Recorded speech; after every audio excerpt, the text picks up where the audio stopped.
कैसे हैं आप सभी? आशा करती हूँ सब ठीक होंगे, स्वस्थ होंगे, अच्छे होंगे। आईसीटी वर्चुअल क्लासरूम देहरादून में आप सभी का स्वागत करती हूँ। मेरा नाम समता है और बच्चों क्लास 6 में आपका चैप्टर चल रहा है, chapter number 7, that is getting to know your plants. अपने पौधों के बारे में आपको जानना है। तो कल हम लोग जहाँ पढ़ रहे थे उससे आगे आज कंटिन्यू करेंगे। फोटोसिंथेसिस की प्रक्रिया के बारे में आज हम समझेंगे। Let's go to the smart board. जैसा कि आप सबको पता है कि हम पत्तियों के कार्य के बारे में बात कर रहे थे कल के सेशन में। तो हमने क्या जाना था कि पत्तियां जो है, पत्तियों में कुछ क्लोरोफिल नाम का एक पदार्थ होता है जिससे पत्तियां हरे रंग की होती हैं। तो क्लोरोफिल जो है वो खाना बनाने की जो प्रक्रिया होती है वो पत्तियों में ही होती है। ये कैसे जानेंगे? उसके लिए क्लोरोफिल की उपस्थिति में पत्तियों में एक प्रकार की क्रिया होती रहती है, उसको कहते हैं प्रकाश संश्लेषण या फोटोसिंथेसिस की प्रक्रिया। तो फोटोसिंथेसिस क्या है या प्रकाश संश्लेषण क्या है? Photosynthesis is a process in which the chlorophyll containing cells synthesize food using carbon dioxide, water and solar energy। मतलब सूर्य के प्रकाश की उपस्थिति में पत्तियां जिनके अंदर क्लोरोफिल मौजूद है वो वातावरण में मौजूद जो गैस है कार्बन डाइऑक्साइड उसका यूज करके अपने लिए खाना बना लेती हैं। यही प्रक्रिया प्रकाश संश्लेषण की प्रक्रिया या फोटोसिंथेसिस की प्रक्रिया कहलाती है। अब आपने लास्ट चैप्टर जब हम पढ़ रहे थे तो पिछले चैप्टर 2 में भी आपने ये देखा था कि जो कच्चा आलू होता है, कच्चे आलू में स्टार्च प्रेजेंट होता है ना। तो आलू में ये जो मंड है, जो स्टार्च है, ये अन्य भागों से आकर के इकट्ठा हो जाता है ना। और इसी तरह से लेकिन जो पत्तियां होती हैं, पत्तियां लाइट में और हरे रंग का एक पदार्थ होता है, वही जिसको मैंने बताया क्लोरोफिल होता है। क्लोरोफिल की उपस्थिति में अपने लिए कार्बन डाइऑक्साइड का यूज करके जल और कार्बन डाइऑक्साइड का यूज करती हैं और सनलाइट में सूर्य के प्रकाश की उपस्थिति में अपने लिए खाना बना लेती हैं। तो क्योंकि प्रकाश की उपस्थिति में खाना बना लेती हैं इसलिए इसको फोटोसिंथेसिस या प्रकाश संश्लेषण कहते हैं। अब ये जो फोटोसिंथेसिस की प्रोसेस होती है, इस प्रक्रम में ऑक्सीजन बाहर निकलती है और पत्तियों द्वारा जो भोजन है, जो सिंथेसिस किया गया भोजन है, वो पौधे के अलग अलग भागों में फिर स्टोर हो जाता है ना। तो इसके लिए आप सबको पता है कि फोटोसिंथेसिस जब होती है तो क्या बनता है। Take a leaf from a healthy plant, एक स्वस्थ पौधे की एक पत्ती को लीजिए and put it in a test tube, और उसको एक टेस्ट ट्यूब में डालिए। Add some alcohol to it, उसमें थोड़ा सा अल्कोहल डालिए। Now place this test tube in a beaker half filled with water, और उसके बाद उस टेस्ट ट्यूब को एक बीकर में डालिए जो आधा पानी से भरा हुआ हो। Heat the beaker till the contents of the test tube turn green in color, और उसके बाद बीकर को तब तक गर्म करिए जब तक टेस्ट ट्यूब के अंदर जो कंटेंट है वो ग्रीन कलर का ना हो जाए। Then take out the leaf and wash it with water, उसके बाद उसको बाहर निकाल करके पानी से धोइए और फिर पत्ती को एक पेट्री प्लेट पर डालिए और उस पर कुछ ड्रॉप्स आयोडीन की डालिए। आप क्या देखेंगे? You will observe that the leaf turns blue-black in color, indicating the presence of starch। आप सबको स्टार्च का आयोडीन टेस्ट जो है वो पता है कि जब स्टार्च जहाँ पे प्रेजेंट होता है वहां पे यदि आयोडीन का बूंद गिराया जाए तो वो ब्लू ब्लैक कलर ले लेता है। Leaf turns blue black in colour. क्यों? क्योंकि वहां पे स्टार्च जो है वो प्रेजेंट है, indicating the presence of starch, indicating the presence of starch। Thus, on the basis of the experiment conducted, तो इस एक्सपेरिमेंट के आधार पर आपने क्या देखा कि we can say, आप सब कह सकते हैं that plants make food in the form of starch during the process of photosynthesis। तो अब हम ये एक्सपेरिमेंट हो गया तो इसके आधार पर ये कह सकते हैं कि जो पौधे हैं वो अपना भोजन बनाते हैं वो स्टार्च के रूप में बनाते हैं और वो फोटोसिंथेसिस की प्रोसेस में स्टार्च के रूप में या मंड के रूप में भोजन बनाते हैं जो पौधे के अलग अलग भागों में संग्रहित होता है। ठीक है, लेकिन अब पौधों में आपको पता है कि भोजन बनाने के लिए उनको सूर्य प्रकाश की जरूरत होती है, लेकिन क्यों होती है वो देखते हैं। आप take a healthy green potted plant and keep it in a dark room for 1-2 days, है ना। एक हेल्दी पौधे की ग्रीन पॉटेड प्लांट को लेंगे और उसको अंधेरे कमरे में 1-2 दिन के लिए रख देंगे, ये तय करने के लिए कि उसके अंदर जब अंधेरे कमरे में रख देंगे तो हम ये मान के चलेंगे कि सनलाइट उसको नहीं मिलेगी। Now take a leaf from this plant and cover a portion of it with 2 uniform pieces of black paper on both sides. You can fix the paper using 2 paper clips. उसको तोड़ेंगे नहीं पत्ती को पेड़ में लगे लगे ही उस पर ऐसे ब्लैक पेपर चिपका देंगे। उस पर ब्लैक पेपर क्या कर देंगे, चिपका देंगे और इस तरह से सनलाइट डालेंगे। जहां पे ब्लैक पेपर चिपका देंगे वहां पे बट ऑब्वियस है कि क्या वो नहीं पड़ेगा, आपका सूरज की रोशनी नहीं पड़ेगी, है ना। तो उसके बाद देखेंगे कि इस तरीके से कलर ये चेंज कर रहा है। Now expose this plant to bright sunlight. उसके बाद उस पौधे को क्या करेंगे, सूर्य की रोशनी में रख देंगे कुछ घंटों तक, जैसे आप सुबह से लेके शाम तक रख सकते हैं। वेट टिल इवनिंग, शाम तक इंतजार करेंगे and then pluck the covered leaf, और उसके बाद हम उस कवर्ड लीफ को फिर तोड़ के देखेंगे। Decolorize it by washing it in alcohol, और उसके बाद फिर हम उसको अल्कोहल में धोएंगे। Then put this leaf in an iodine solution। अब उसके बाद जब हम आयोडीन सॉल्यूशन में पत्ती को डालेंगे तो देखेंगे कि जो भाग खुला हुआ था वो ब्लू ब्लैक कलर का हो गया था, और जिस जगह पे ब्लैक कलर की पट्टी थी वहां पे ब्लू ब्लैक कलर नहीं आया। तो ये मान के चलेंगे कि जिस जगह पे ब्लू ब्लैक पट्टी थी वहां पे स्टार्च नहीं बना, इसलिए स्टार्च नहीं था तो ब्लू ब्लैक कलर नहीं आया। The blue black color appears only in the exposed portions of the leaf. This indicates the presence of starch in the leaf, और वो भी कौन से पोर्शन में, जो सनलाइट को एक्सपोज थी। ठीक है, therefore on the basis of the 2 activities performed, बताया जो आपको मैंने, we can conclude that during photosynthesis, प्रकाश संश्लेषण की प्रक्रिया के समय पे plants make carbohydrates using carbon dioxide। क्या करते हैं, पौधे कार्बन डाइऑक्साइड का यूज करके कार्बोहाइड्रेट्स बनाते हैं। और क्या बनाते हैं, वो कार्बोहाइड्रेट्स बनाते हैं और वाटर और सनलाइट का भी उसमें यूज किया जाता है। ठीक, तो प्लांट्स कौन सी प्रक्रिया करते हैं, फोटोसिंथेसिस की प्रक्रिया करते हैं। These carbohydrates later get converted into starch, और वही कार्बोहाइड्रेट जो है बाद में स्टार्च में कन्वर्ट हो जाता है, which acts as a food reserve, जो भोजन के संचित भोजन के रूप में वो काम करता है। ठीक, अब हम लीफ की दूसरी फंक्शन क्या होती है उसके बारे में जानेंगे। वो दूसरा फंक्शन है, पहला फंक्शन तो हो गया बच्चों फोटोसिंथेसिस, दूसरा फंक्शन है ट्रांसपीरेशन।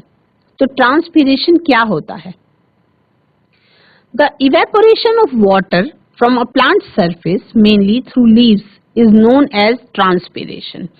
जो पौधों की पत्तियों से पानी बाहर निकल आता है, इस प्रोसेस को ही ट्रांसपीरेशन की प्रोसेस कहते हैं। जो पौधों की पत्तियों से पानी बाहर आ जाता है उसी को हम क्या कहते हैं, वाष्पोत्सर्जन की प्रक्रिया कहते हैं। ठीक है, तो इसको देखेंगे कि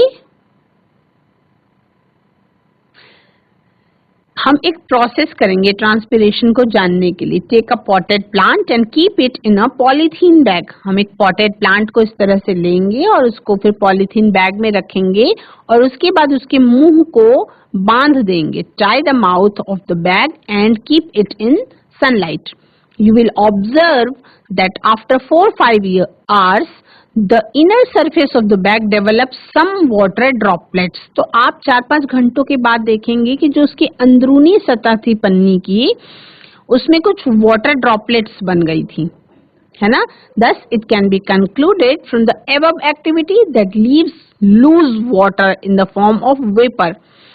तो जब ये वाली एक्टिविटी आप करेंगे तो आप देखेंगे कि जो पौधे होते हैं वो वाष्प के रूप में जल को निकालते हैं. ठीक है.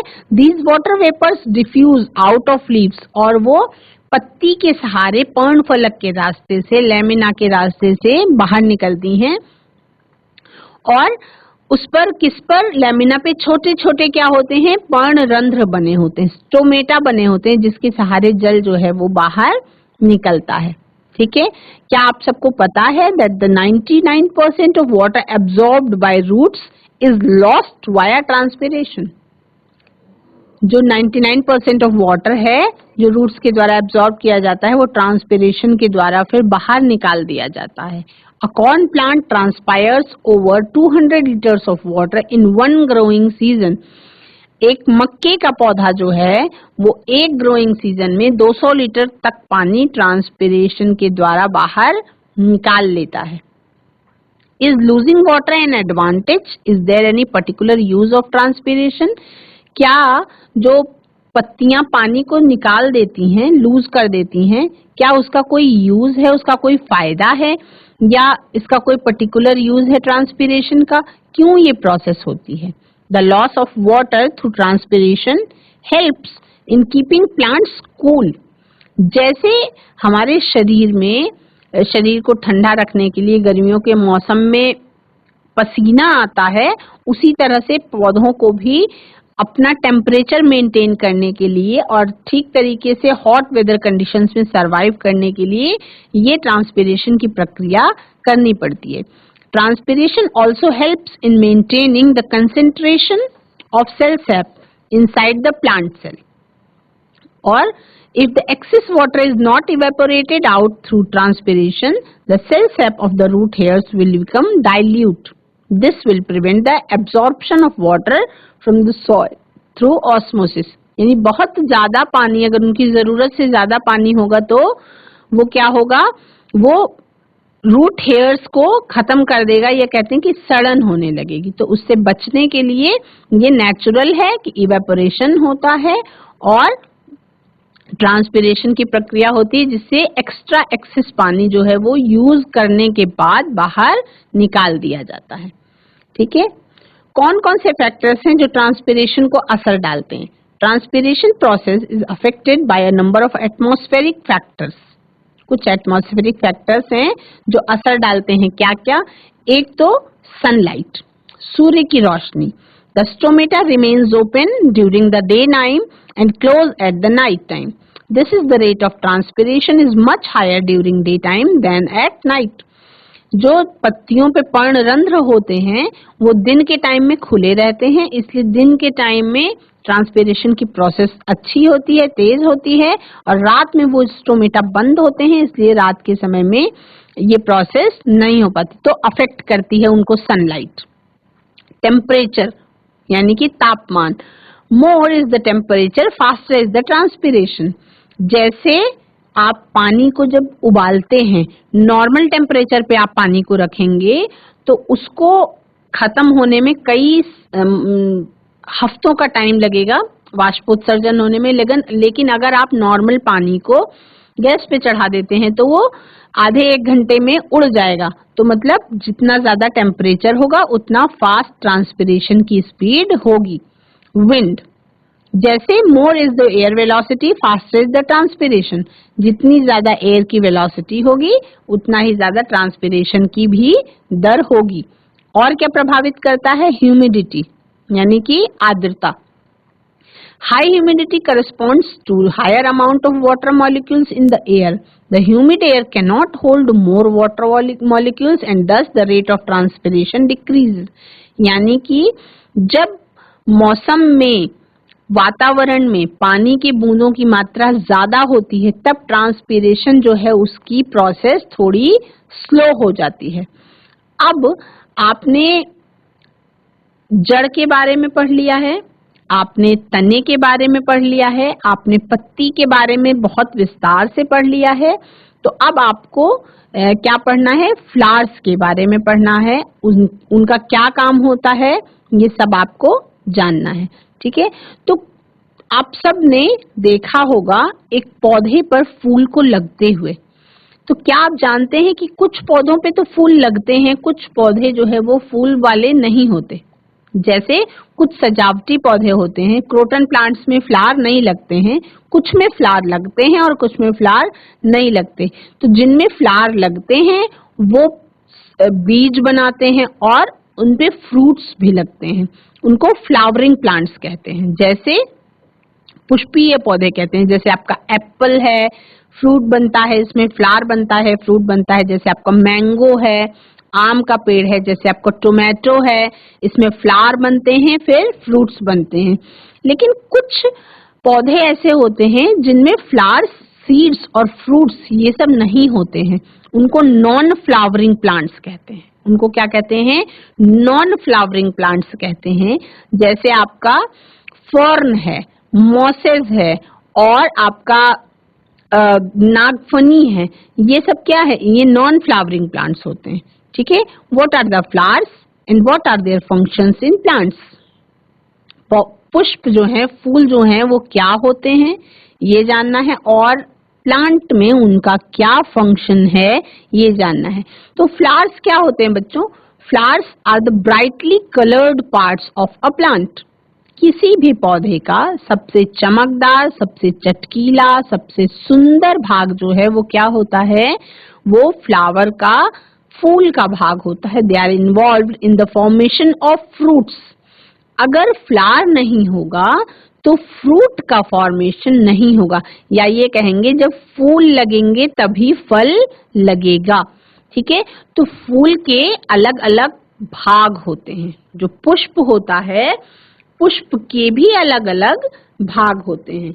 आपने जड़ के बारे में पढ़ लिया है, आपने तने के बारे में पढ़ा, आपने पत्ती के बारे में पढ़ा, पत्ती में पाए जाने वाले वेनेशन के बारे में, शिरा विन्यास के बारे में पढ़ा, पत्तियां कौन कौन सा काम करती हैं वो आपने जाना। अब आपको फ्लावर के बारे में पढ़ना है, तो इसको आप बहुत ज्यादा ध्यान से सुनेंगे। Parts of a flower. A flower usually consists of 4 main parts. एक जो पुष्प होता है वो बेसिकली 4 उसके मेन भाग होते हैं। एक जो फूल होता है उसके बेसिकली कितने भाग होते हैं? 4 मेन भाग होते हैं।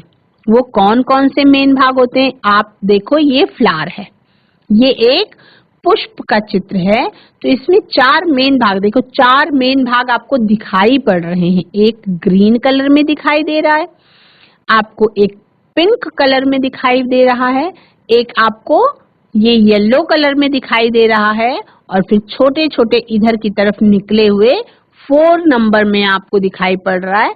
तो ये कितने? 1 2 3 4 पार्ट्स हो गए। ये क्या हैं? ये 4 भाग हैं किसी भी पुष्प के। ये किसी भी पुष्प के 4 भाग हैं।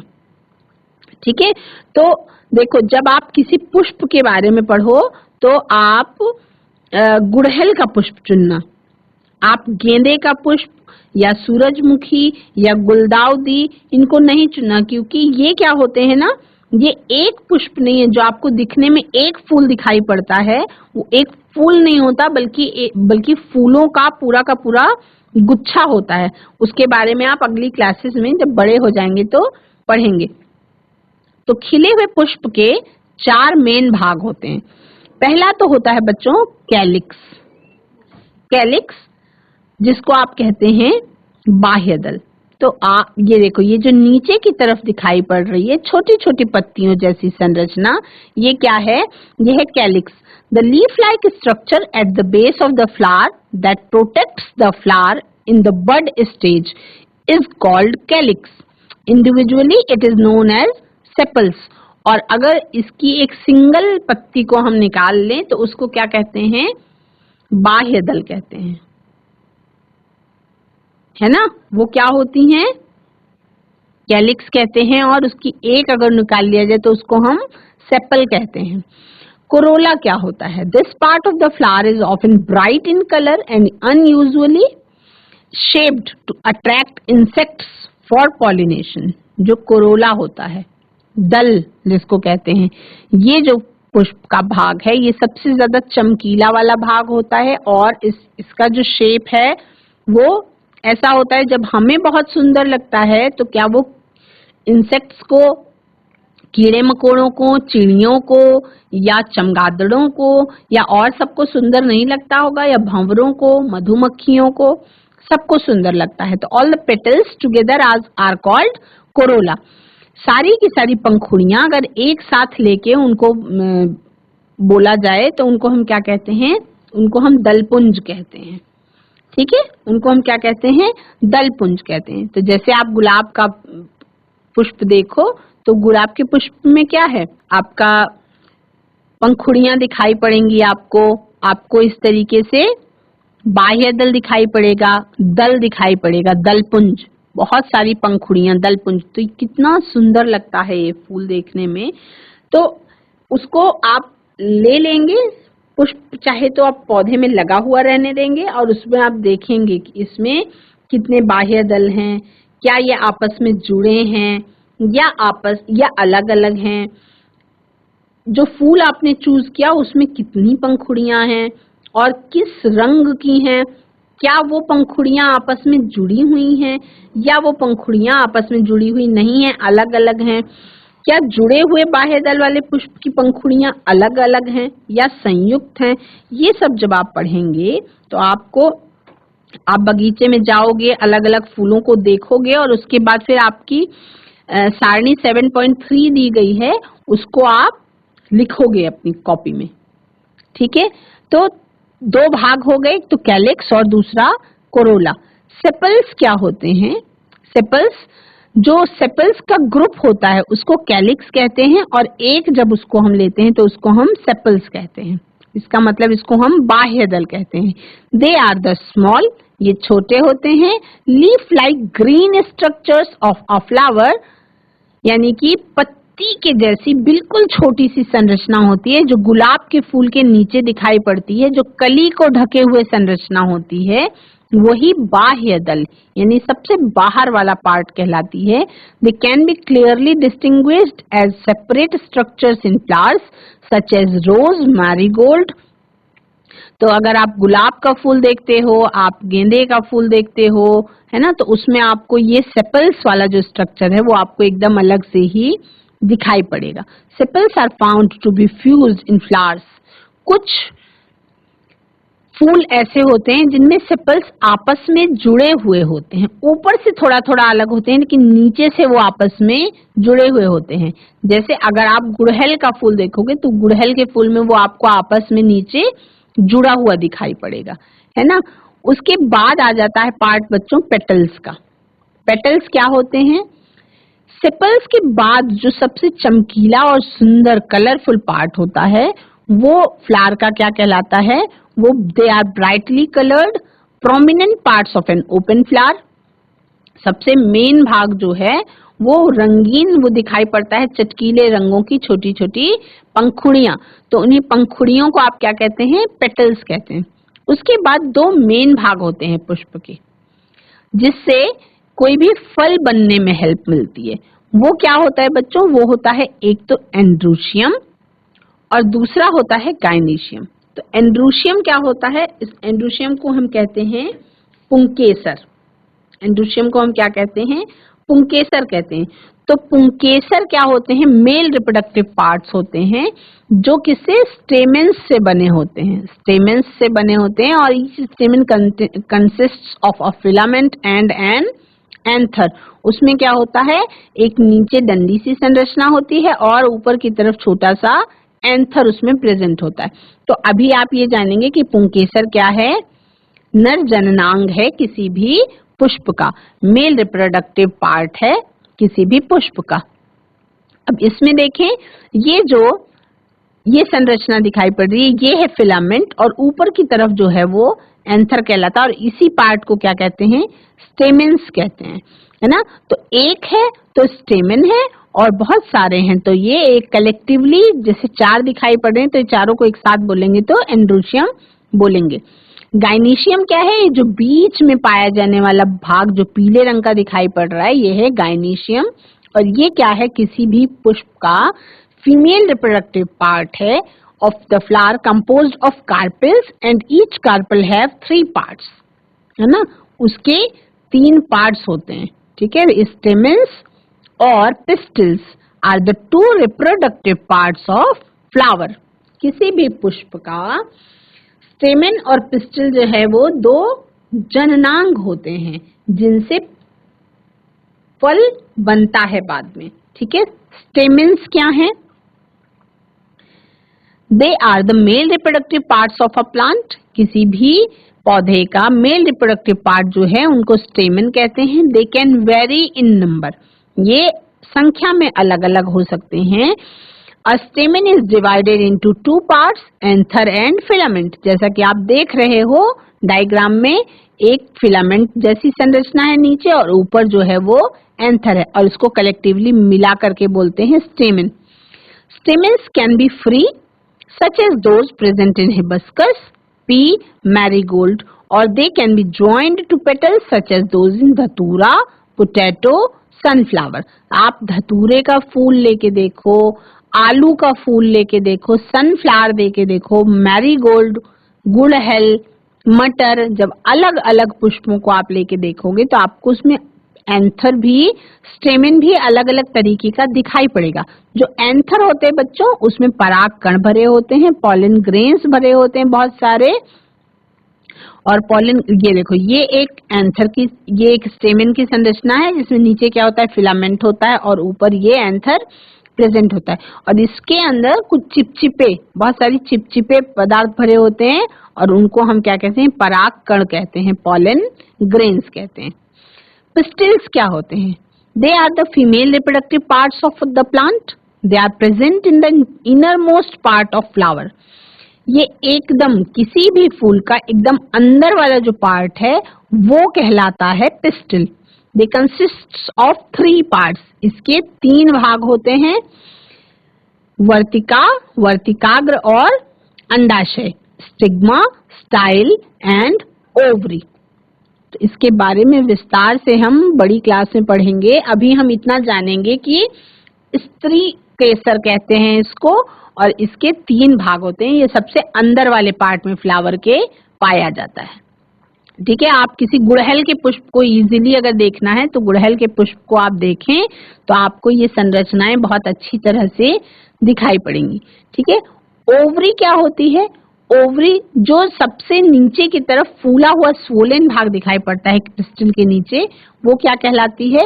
ओवरी कहलाती है। और ओवरी के अंदर बहुत सारे ओव्यूल्स प्रेजेंट होते हैं, ठीक है? These ovules are attached to the ovary wall with the help of a structure called placenta.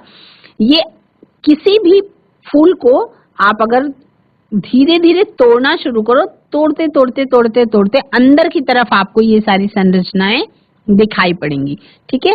तो मेल और फीमेल रिप्रोडक्टिव पार्ट्स की प्रेजेंस के आधार पे फ्लावर्स जो हैं वो 2 तरीके के मेन पाए जाते हैं। एक तो कुछ ऐसे फ्लावर्स होते हैं जिन पर मेल और फीमेल दोनों रिप्रोडक्टिव पार्ट्स पाए जाते हैं और कुछ ऐसे फ्लावर्स होते हैं जिनमें मेल फ्लावर अलग होता है और फीमेल फ्लावर अलग होता है।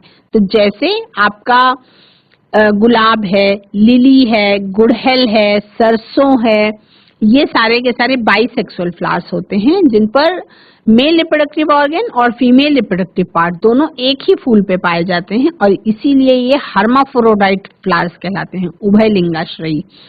और यूनिसेक्सुअल फ्लावर्स ऐसे फ्लावर्स होते हैं जिनमें these are the flowers that have either androecium और गाइनीशियम पार्ट, या तो उस पे नर जननांग होता है पुष्प का या उस पर पुष्प का मादा जननांग होता है। तो अब आपको केवल इसमें फ्लावर्स के फंक्शन के बारे में जानना है जो हम कि अगले सेशन में जानेंगे।